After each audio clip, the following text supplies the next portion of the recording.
Hello friends, કેમવિક chemistry ચેનલમાં આપનું સ્વાગત છે. લેક્ચર 1માં આપણે સમમિતિ એટલે શું, સમતુલ્ય રચના, ભિન્ન રચના, અભિન્ન રચના અને 5 સમમિતિ તત્વોનો અભ્યાસ કર્યો. આજે આપણે 3 વ્યાખ્યાઓ અને પછી જે 5 જે તત્વો હતા એમાંથી પહેલું તત્વ યોગ્ય ભ્રમણ અક્ષનો અભ્યાસ કરીશું. સૌથી પહેલાં આણ્વિક સમમિતિ એટલે શું? पहले डेफिनेशन, आणविक सममिति एटले शू? Molecular symmetry. What is molecular symmetry? तो अणुना कोई एक भागનું તે જ અણુના અન્ય ભાગ વડે વિસ્થાપન કરતા તેના આકાર, કદ કે રચનામાં કોઈ પણ જાતનો ફેરફાર ના થતો હોય તો તેવી સમમિતિને આણ્વિક સમમિતિ કહેવાય છે. હવે આપણે અહીંયા વિસ્થાપનની વાત કરી. વિસ્થાપન કરવા માટે યોગ્ય ભ્રમણ અક્ષ,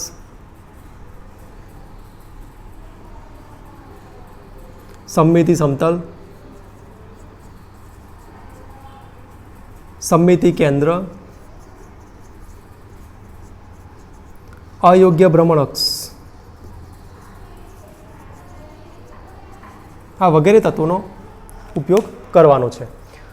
યોગ્ય ભ્રમણક સિમ્બોલ છે CN. એની પર કઈ ક્રિયા કરીશું? ભ્રમણ. સમતલ માટે સિગ્મા. શું ક્રિયા કરવાની છે? પરાવર્તન.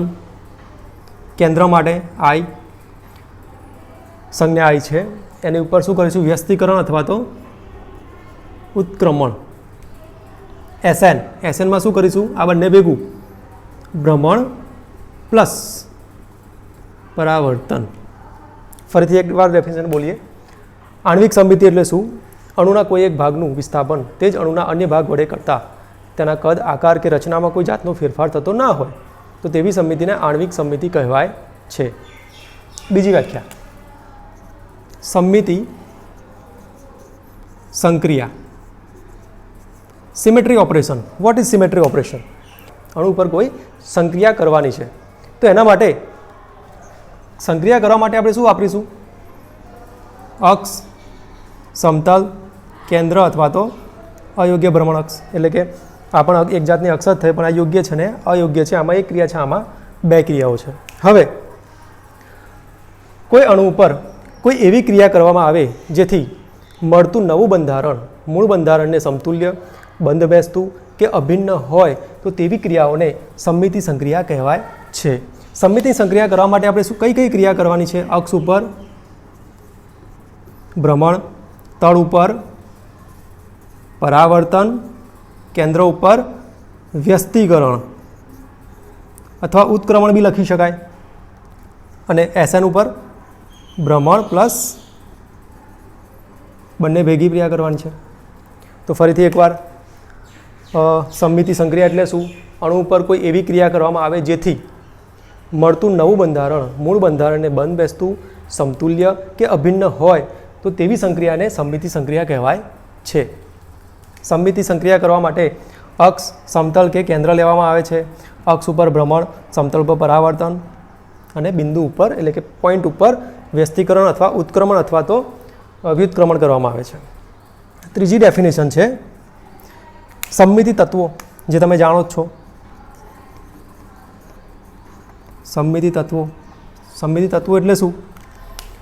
તો ડેફિનેશન એવી છે, કોઈ અણુ ઉપર અક્ષ, કેન્દ્ર કે સમતલ જેવા ભૌમિતિક ઘટકો વડે ભ્રમણ, પરાવર્તન કે વ્યસ્તીકરણ જેવી ક્રિયા કરવામાં આવતા મળતું નવું બંધારણ મૂળ બંધારણને સમતુલ્ય, બંધબેસતું કે અભિન્ન હોય તો તેવા ઘટકોને એટલે કે ભૌમિતિક ઘટકોને સમમિતિ તત્વો કહેવામાં આવે છે. કયા કયા સમમિતિ તત્વો છે? તો CN એટલે કે અક્ષ, સમતલ જેની અંદર પરાવર્તનની ક્રિયા થશે, ઉત્ક્રમણ કેન્દ્ર, વ્યસ્તીકરણ અને અયોગ્ય ભ્રમણક SN. તો આ રીતે આણ્વિક સમમિતિ, સમમિતિ સંક્રિયા અને સમમિતિ તત્વોની વ્યાખ્યા આપી શકાય છે. હવે આપણે જે 5 સમમિતિ તત્વો હતા એમાંથી પ્રથમ સમમિતિ તત્વ યોગ્ય ભ્રમણ અક્ષ. હવે યોગ્ય ભ્રમણ અક્ષ માટે વ્યાખ્યા શું થઈ શકે? કોઈ અણુમાં કોઈ અક્ષને અનુલક્ષીને ઘડિયાળની કાંટાની દિશામાં કે ઘડિયાળની કાંટાની વિરુદ્ધ દિશામાં ભ્રમણ એટલે કે યોગ્ય ભ્રમણ કરતા મળતું નવું બંધારણ મૂળ બંધારણને સમતુલ્ય, બંધબેસતું કે અભિન્ન હોય તો તેવી અક્ષને યોગ્ય ભ્રમણ અક્ષ કહેવાય છે. હવે આના માટે સમમિતિ તત્વ શું થશે? અક્ષ, સમમિતિ સંક્રિયા, અક્ષ ઉપર શું થઈ શકે? રોટેશન, ભ્રમણ અથવા ઘૂર્ણન. હવે આની જે સંજ્ઞા હતી, હવે સંજ્ઞાની અંદર CN, હવે સ્મોલ n શું છે? તો ધરીનો ક્રમ. ધરીનો ક્રમ કઈ રીતે શોધીશું આજે? તો એના માટે કેટલાક ઉદાહરણ આપણે જોવા પડશે. તો સૌથી પહેલાં આપણે ઉદાહરણ લઈએ H2O. H2O ની અંદર હાઇડ્રોજન નંબર 1, હાઇડ્રોજન નંબર 2. હવે H2O ની અંદર આપણે એક કાલ્પનિક ધરી કલ્પના કરવાની છે, એટલે કે કાલ્પનિક ધરી આપણે જોવાની છે. તો તમે વિચારી શકો કે આપણે અગાઉ જે ઉદાહરણમાં ભણ્યા એ પ્રમાણે અહીંયા જો આપણે અક્ષ લઈએ તો કેટલું રોટેશન કરીએ, કેટલું રોટેશન કરવાથી આપણને સમતુલ્ય રચના મળે. મતલબ કે આ ધરી ઉપર અત્યારે હું તમને કહી દઉં, વિષમઘડી દિશામાં, એટલે કે આપણે વિષમઘડી લે, સમઘડી બી લઈ શકાય. વિષમઘડી દિશામાં 180નું એન્ટી ક્લોકવાઇઝ રોટેશન કરવાનું છે. તો શું થશે? નવું બંધારણ શું મળશે આપણને? આ પ્રમાણે હવે 180નું રોટેશન એટલે શું? તો આ છેડાથી આ છેડા તરફ, મતલબ અણુ અત્યારે આમ છે તો આખું આમ થઈ જશે. મતલબ આ H અહીંયા આવશે, H1 અહીંયા આવશે, H2 આ તરફ આવશે, એટલે આ 2 નંબર અહીંયા, 1 નંબર અહીંયા આવશે.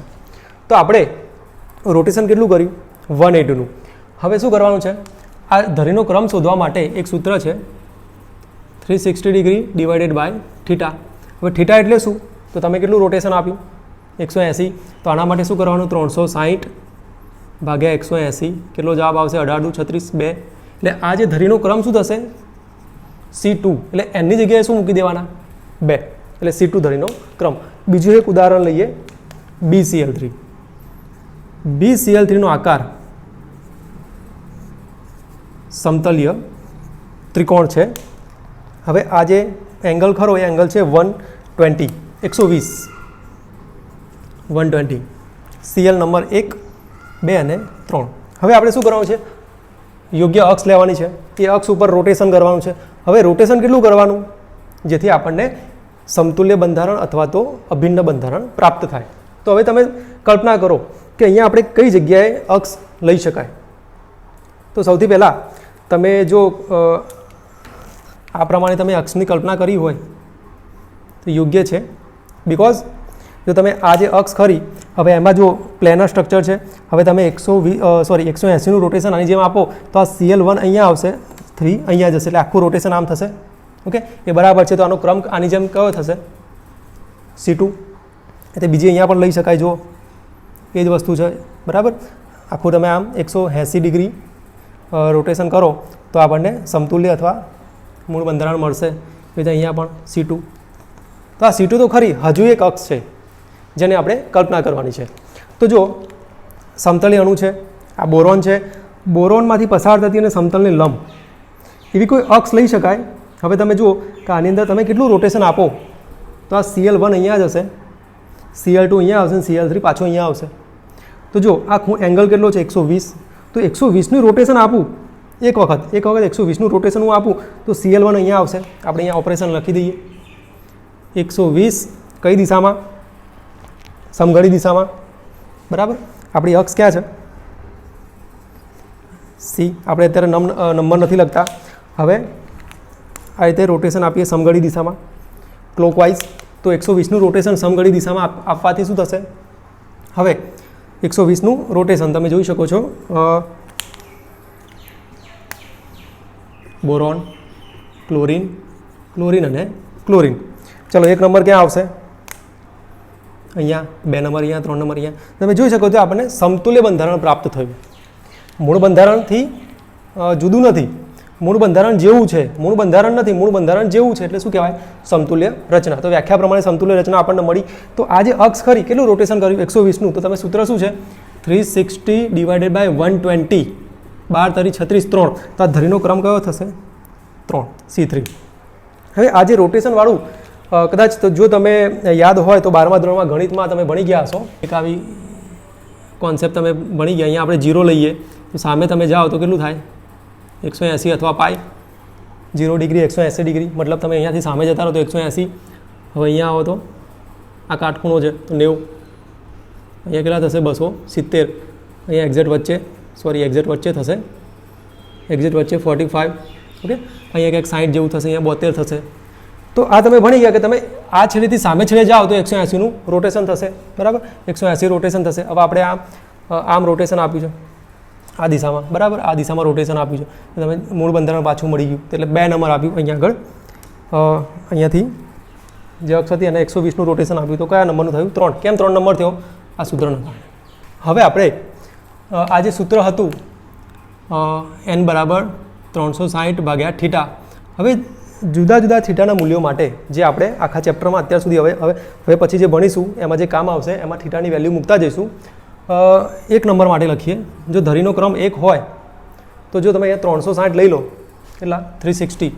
360/360 કેટલો જવાબ મળે? 1. ધરીનો ક્રમ 1 તો ભ્રમણ કેટલું થયું? 360. ક્રિયા એક જ થશે, C11, એક જ વખત. આને કહેવાય C1.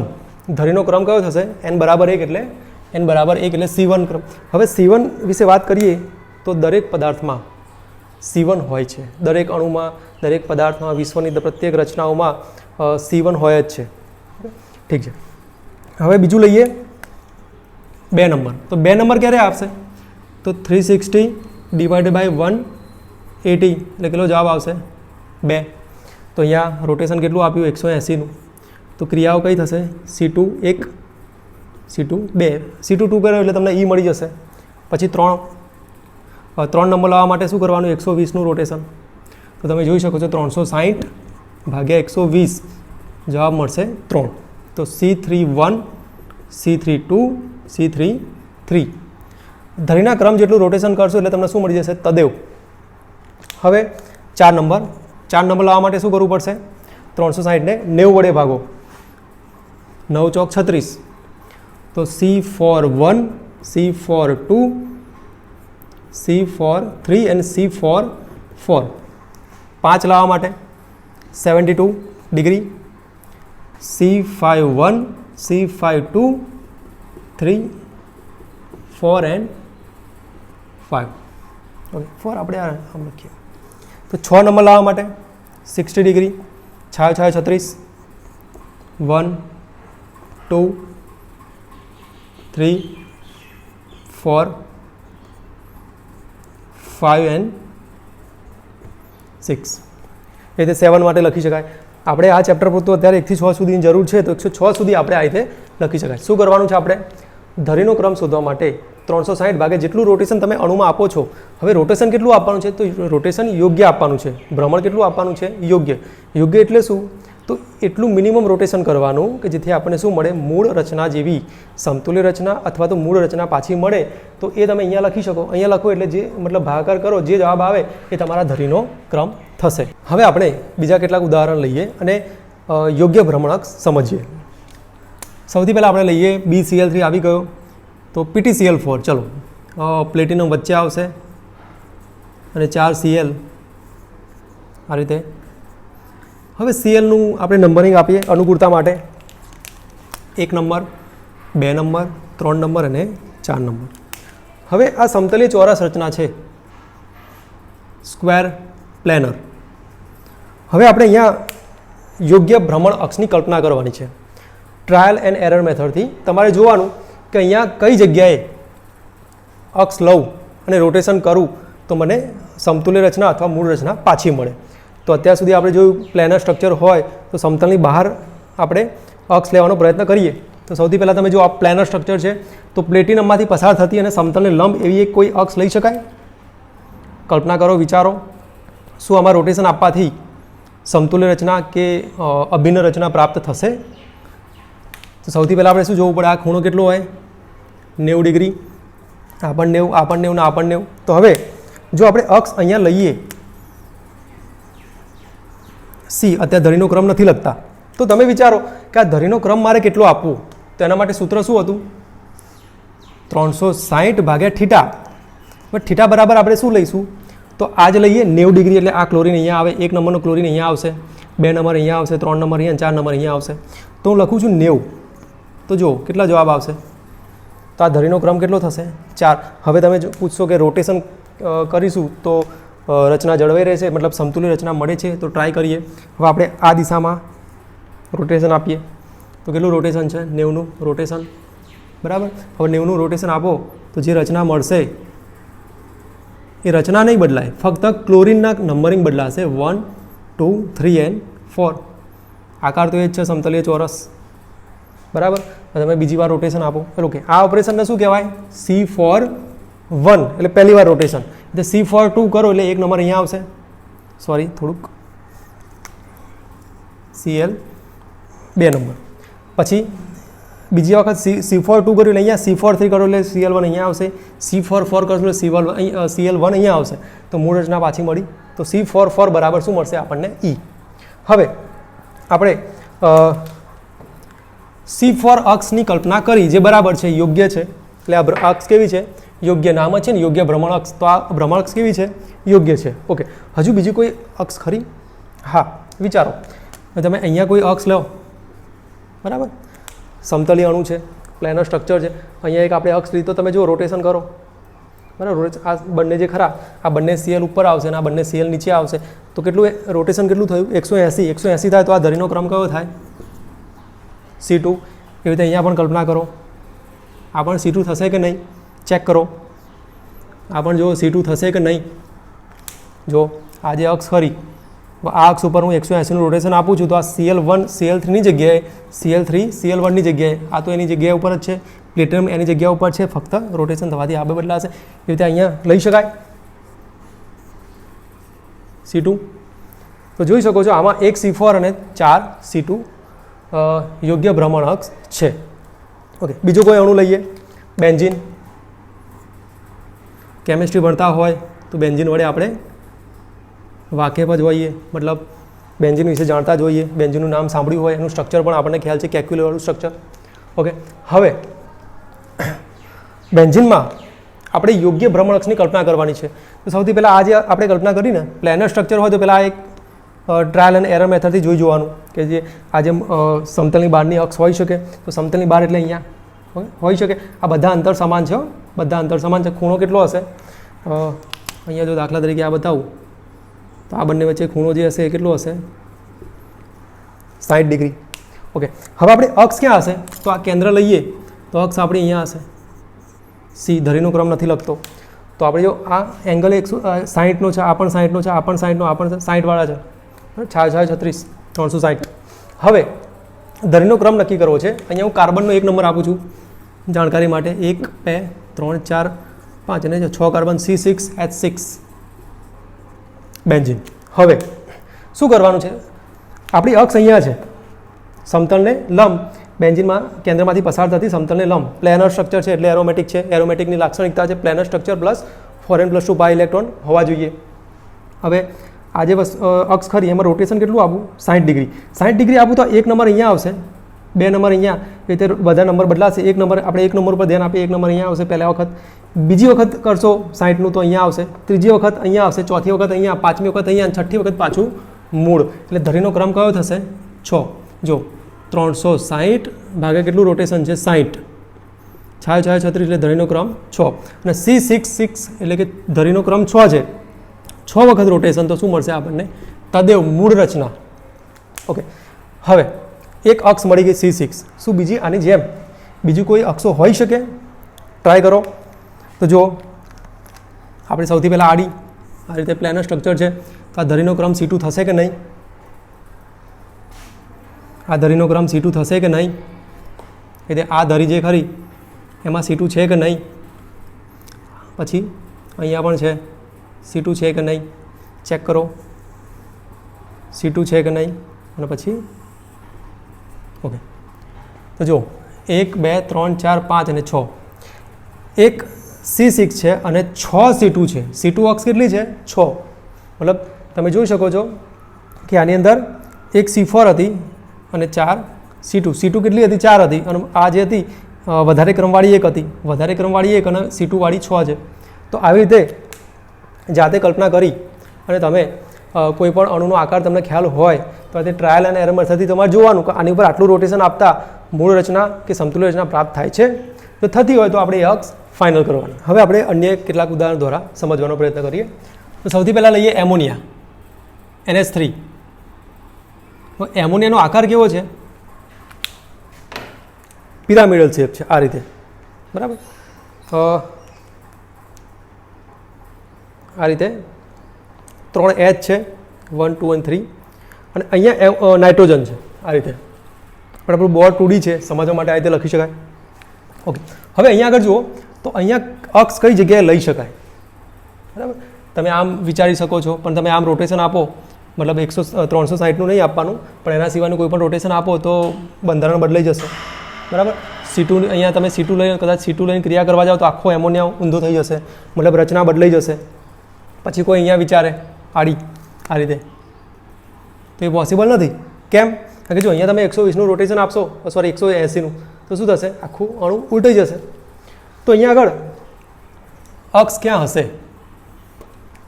તો અક્ષ નાઇટ્રોજનમાંથી પસાર થતી એક અક્ષ હશે, આ રીતે, આ રીતે નાઇટ્રોજનમાંથી પસાર થઈ, મતલબ નાઇટ્રોજન ક્યાં છે? અહીંયા.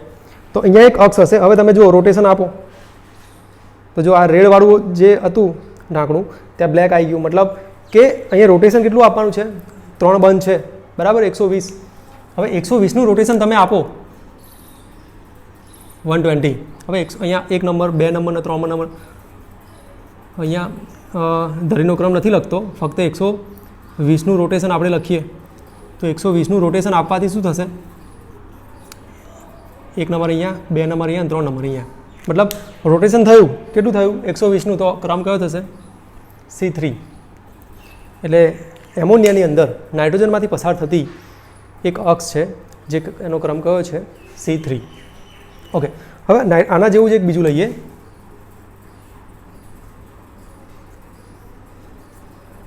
ઓક્સિજન છે, ડબલ બોન્ડથી જોડાયેલો. આનો શેપ, આનો જે જીઓમેટ્રી ખરી આના જેવી જ છે, પિરામિડલ. હવે પિરામિડલ છે તો આ જે એક ડબલ બોન્ડથી ઓક્સિજન જોડાય છે, બંને ક્લોરિન છે. હવે તમે જુઓ કે આ પ્રમાણે અહીંયા C3 લઈ શકાય? વિચાર કરો, શું લઈ શકાય? તો કેવી રીતે લઈ શકાય? મતલબ અહીંયા જુઓ તમે C3 અક્ષ તમે કલ્પના કરો તો તમે જો ફેરવો, રોટેશન આપો તો આ ક્લોરિન અહીંયા જાય, ઓક્સિજન અહીંયા આવે, ક્લોરિન અહીંયા આવે, મતલબ ઓક્સિજન પોતાનું સ્થાન બદલે છે. આણ્વીય સમમિતિની વ્યાખ્યા હતી કે અણુના કોઈ એક ભાગનું વિસ્થાપન અન્ય ભાગ વડે કરતા આકાર, રચના કે કદ બદલાવવું જોઈએ નહીં. મતલબ કે 2 ક્લોરિન છે અને ઓક્સિજન છે, મતલબ ઓક્સિજન પોતાનું સ્થાન બદલવું ના જોઈએ.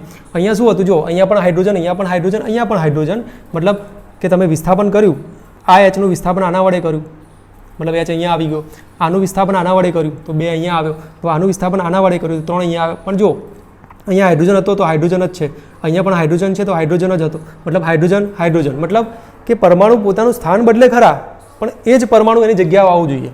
મતલબ અહીંયા C3 અક્ષ નથી, તો અહીંયા એક જ અક્ષ છે. શું કહેવાય? કશી જ કોઈ અક્ષ જોવા ના મળે તો C1 લખી દેવાનું. 360, મતલબ જો તમે અહીંયા કલ્પના કરો 360 કરો તો ઓક્સિજન પાછો ફરીને ત્યાં જ આવશે. ઘરેથી કોઈ ઝઘડીને જાય તો ઘરવાળા, મતલબ પેરેન્ટ શું કહે? તું ભલે જતો પણ ધરતીનો છેડો ઘર જ છે, મતલબ કે તું ગમે ત્યાં જઈશ પાછો ક્યાં આવીશ? 360 રોટેશન કરીને પાછો ઘરે જ આવીશ. મતલબ કે રોટેશન જ્યારે 360 થાય ત્યારે કઈ અક્ષ હોય? કોઈ અક્ષ જોવા ના મળે એટલે C1 લખી દેવાની. આ યુનિવર્સિટી એક્ઝામની અંદર એકવાર પૂછાઈ ગયેલો છે. ઓકે, હવે બીજા કેટલાક અણુઓ લઈએ. હવે સૌથી પહેલાં બેન્ઝીન આપણે ભણી ગયા, તો બેન્ઝીન જેવો જ એક લઈએ, મતલબ એનો જ એક ભાઈ નેપ્થેલિન. આ પણ પ્લેનર સ્ટ્રક્ચર છે, એરોમેટિક છે, 4n+2 પાઈ ઇલેક્ટ્રોનનું નિયમનું પાલન કરે છે. હવે અહીંયા જુઓ, કલ્પના કરવાની છે અક્ષ ક્યાં હશે, તો હું પહેલાં ડ્રો કરું છું. શું એ અક્ષ હોઈ શકે કે નહીં વિચાર કરું, અને હોઈ શકે તો કઈ હશે? બરાબર, 180નું રોટેશન C2 અહીંયા હોઈ શકે છે. પછી આ જે ખરું પ્લેનર સ્ટ્રક્ચર છે, તો આપણે શું કરવાનું? આ રીતે કલ્પના કરી જોવાની કે ભાઈ સમતલની બહાર છે તો કઈ છે? C2.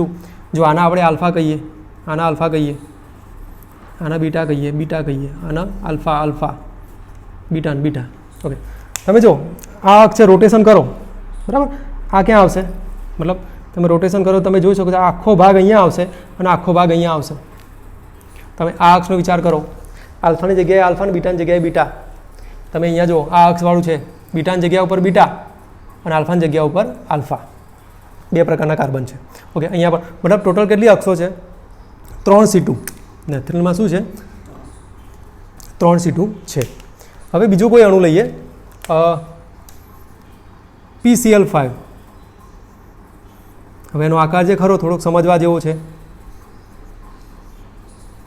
ટ્રાયગોનલ બાયપિરામિડ, એનો જે આકાર કેવો છે? ટ્રાયગોનલ. આના A આપવું, આના B નામ આપવું, અને 1, 2 and 3. હવે તમારે શું કરવાનું છે? કલ્પના કરવાની છે કે ભાઈ અક્ષ ક્યાં હશે. સૌથી પહેલાં શું કરવાનું? આજે આપણી મતલબ આકાર શું છે, આકાર કેવો છે એ ખ્યાલ આવી ગયો તમને, બરાબર. આજે ફોસ્ફરસ વચ્ચે છે, 3Cl, મતલબ આ રીતે પ્લેનર 3Cl ગોઠવાયેલા છે. એક ઉપર Cl છે અને એક નીચે Cl છે. ઉપર એક પિરામિડ બને છે, નીચે એક પિરામિડ બને છે. ટ્રાયગોનલ ત્રિકોણીય પિરામિડ બને છે, ઉપર ત્રિકોણ પિરામિડ નીચે. હવે આ જે અક્ષ ખરી, પહેલાં આની કલ્પના કરો, આ જે અક્ષ વચ્ચે. હવે તમે જુઓ 120નો ખૂણો છે, તો 120નો ખૂણો શું આવશે? C3. ઓકે, હવે તમે જો બીજી એક અક્ષ આપણી અહીંયા છે, અહીંયા C2. મેં C2 લખી દીધું. જો એકચ્યુઅલી આમ છે, એક ઉપર Cl નીચે. હવે તમે 120નું રોટેશન આપો ક્લોકવાઇઝ કે એન્ટી ક્લોકવાઇઝ, તો આ જે નીચેવાળો Cl ઉપર જશે, ઉપરવાળો નીચે આવશે, અને અહીંયા શું ફેરફાર થશે? 3 નંબર એકની જગ્યાએ 1 નંબર 3ની જગ્યાએ, આ તો એની જગ્યા ઉપર ફરશે. ઓકે, બીજી આ છે કે નહીં ચેક કરો. ઠીક છે, તો PCl5 ની અંદર એક C3 અને 3 C2 અક્ષ છે. ફ્રેન્ડ્સ, એક્ઝામ્પલ જે આપણે 2D બોર્ડની અંદર સમજાયા છે, હજુ પણ તમને કોઈ ક્વેરી હોય તો તમે કમેન્ટમાં લખી શકશો. ઠીક છે, કોઈ અક્ષ ના સમજાતી હોય તો તમે કમેન્ટ કરી શકો છો, હું એનો જવાબ આપીશ. ઓકે, હવે આપણે શું કરીએ, કેટલીક લાક્ષણિકતાઓ છે યોગ્ય ભ્રમણકક્ષની. 4 લાક્ષણિકતા છે. એમાં પહેલી લાક્ષણિકતા શું છે? જ્યારે અણુમાં કંઈ પણ ના હોય ત્યારે C1 અક્ષ હાજર હશે. મતલબ C1 અક્ષ કેવી છે? સાર્વત્રિક છે. દરેક અણુમાં C1 હાજર છે. લાક્ષણિકતા, પહેલી લાક્ષણિકતા શું હતી? C1 અક્ષ દરેક અણુમાં હાજર છે. બીજી લાક્ષણિકતા જે આપણે અગાઉ સાંભળેલી છે, ધરીનો જેટલો ક્રમ હોય એટલા રોટેશન કરું તો મને શું મળે? E. E એટલે શું? મૂળ રચના. તદૈવ શું આપે? હંમેશા મૂળ રચના. ઓકે, એના પછી આ યાદ રાખવા જેવું છે, રેખીય અણુ હોય જ્યારે પણ હંમેશા લિનિયર મોલેક્યુલ હોય, દાખલા તરીકે CO2, linear molecule, HCl, HBr, HI વગેરે વગેરે. પછી ઓક્સિજન O2, બરાબર. ઓઝોન રેખીય નથી, ઓઝોન નહીં આવે, O2. હવે આ જે અણુઓ ખરા એ રેખીય અણુ છે. તો સૌથી પહેલાં જો અહીંયા એક અક્ષ લઈ શકાય આમ. હવે એનો ક્રમ કયો? જો હવે આ જે અહીંયા Cl છે, અહીંયા H છે. ઠીક છે, હવે જો મેં અક્ષ ક્યાં લીધી છે? અહીંયા, એક્ઝેક્ટ અહીંયા. ઓકે, ઠીક છે, H અને Clમાંથી પસાર થતી અક્ષ. હવે અક્ષનો ક્રમ કયો? ધરીનો ક્રમ કયો? તેના માટે રોટેશન કરો. કેટલું રોટેશન આપીશ હું? 1 ડિગ્રી આપું તો આકારમાં ફરક પડ્યો ના? Cl પોતાની જગ્યાએ, H પોતાની જગ્યાએ 2 degree, 15 degree, 40 degree, 300 degree, 359 degree, 200 degree, 250 degree. તમે ધારો એ ડિગ્રી રોટેશન આપો, આકાર બદલાવો નથી. હાઇડ્રોજનની જગ્યાએ, ક્લોરીનની જગ્યાએ, તો આનું નામ છે C ઇન્ફિનિટી. ગમે તેટલું રોટેશન આપો. ઠીક છે, અહીંયા જો આ રીતે છે C ઇન્ફિનિટી, અહીંયા પણ હશે C ઇન્ફિનિટી. ઓકે, જ્યારે પણ રેખીય અણુ હોય ત્યારે હંમેશા શું હશે? C ઇન્ફિનિટી હાજર હશે. ઓકે, 4 નંબરનો મુદ્દો, મોટાભાગના અણુઓમાં એક કરતાં વધુ અક્ષો આવેલી હોય છે. દાખલા તરીકે PTCl4, બોલો બોલો કઈ કેટલી અક્ષો હતી? એક C4 અને 4 C2, બેન્ઝીન 1 C6 અને 6 C2, પછી BCl3 1 C3 અને 3 C2, પછી PCl5 1 C3 અને 3 C2. ઓકે, તો પહેલી લાક્ષણિકતા શું છે યોગ્ય ભ્રમણ અક્ષની? કે દરેક અણુમાં C1 હોય છે. C1 એટલે કેટલું રોટેશન? 360નું. ઠીક છે. બીજો મુદ્દો, ધરીના ક્રમ જેટલું રોટેશન કરવાથી તમને શું મળશે? તદેવ. રેખીય અણુમાં હંમેશા શું હશે? C infinitive. અને ચોથો મુદ્દો, મોટા ભાગના અણુઓમાં એક કરતાં વધારે અક્ષો આવેલી હોય છે. ઓકે, ઠીક છે. તો આજે આપણે 3 વ્યાખ્યાઓ, કઈ 3 વ્યાખ્યાઓ? મોલેક્યુલર સિમેટ્રી, આણ્વિક સમમિતિ, સમમિતિ તત્વો અને સમમિતિ સંક્રિયાઓ, આ 3 વ્યાખ્યાઓ ભણ્યા. પ્લસ આજે આપણે જે 5 તત્વો જે હતા, જે બેઝિક્સ હતા, બેઝિક માટે જરૂરી હતા, કે એ 5 તત્વો તમને આવડી જશે તો સિમેટ્રી ઇઝી છે તમારા માટે. ઠીક છે. ઓકે, એમાં પહેલું જે તત્વ હતું યોગ્ય ભ્રમણ અક્ષ. યોગ્ય ભ્રમણ અક્ષ અણુ ઉપર શું કરવાનું છે? કોઈપણ અણુમાં અક્ષને અનુલક્ષીને યોગ્ય ભ્રમણ આપવાનું છે. યોગ્ય ભ્રમણ એટલે શું? તો મિનિમમ એટલું 360 નથી આપવાનું, પણ 360 ઘટાડું છું. મિનિમમ કેટલું રોટેશન આપવાથી આપણને શું મળે? મૂળ રચના જેવું, એટલે કે સમતુલ્ય રચના કે બંધ બેસતી રચના મળતી હોય તો એને શું કહેવાય? યોગ્ય ભ્રમણ અક્ષ. સમમિતિ સંક્રિયા કઈ હશે? ભ્રમણ, સમમિતિ તત્વ, અક્ષ અને સિમ્બોલ CN. હવે એનું સૂત્ર શું હતું? n બરાબર 360 ભાગ્યા થીટા. થીટા શું છે? તમે મિનિમમ કેટલું રોટેશન આપો છો? એ રોટેશન જો 180 હોય તો C2 થશે, 90 ડિગ્રી હોય તો C4 થશે, 60 ડિગ્રી હશે તો C6 થશે. તો ફ્રેન્ડ્સ, જે આજનો જે ટૉપિક હતો બરાબર તમે તૈયાર કરજો. બહુ જ અગત્યનો, અને જીસ્લેટ અને નેટની અંદર વધારે માર્ક્સ કવર કરવા માટે આવા મુદ્દાઓ શીખવા જરૂરી છે. ઠીક છે. હવે નેક્સ્ટ લેક્ચરની અંદર આપણે યોગ્ય ભ્રમણ અક્ષનો જે આગળ ભાગ ભણીશું, મુખ્ય ભ્રમણ અક્ષ. મુખ્ય ભ્રમણ અક્ષ નક્કી કરવાના કેટલાક નિયમો છે, અને સાથે બીજા કેટલાક વધારે એક્ઝામ્પલ જોઈશું કે જેની અંદર અક્ષો ક્યાં છે, કઈ જગ્યાએ આવે છે, કેવી રીતે રોટેશન થાય છે, આપણે ભણીએ. તેમ છતાં તમે પણ જાતે કેટલાક અણુનો પ્રયત્ન કરો. જો ના ફાવે તો કમેન્ટ બોક્સમાં તમે લખી શકો છો. ઠીક છે. હું નેક્સ્ટ વિડીયોની અંદર એનો જવાબ પણ હું તમને આપી દઈશ. ઠીક છે. Stay home, stay safe and social ડિસ્ટન્સનું પાલન કરો અને મારા લેક્ચર જોતા જાઓ. મારી ચેનલને લાઇક કરો, સબસ્ક્રાઈબ કરો અને બેલ આઇકોન દબાવો, જેથી તમે મારા નવા વિડીયો તરત જ તમને સૌથી પહેલાં મળી જાય. ઠીક છે.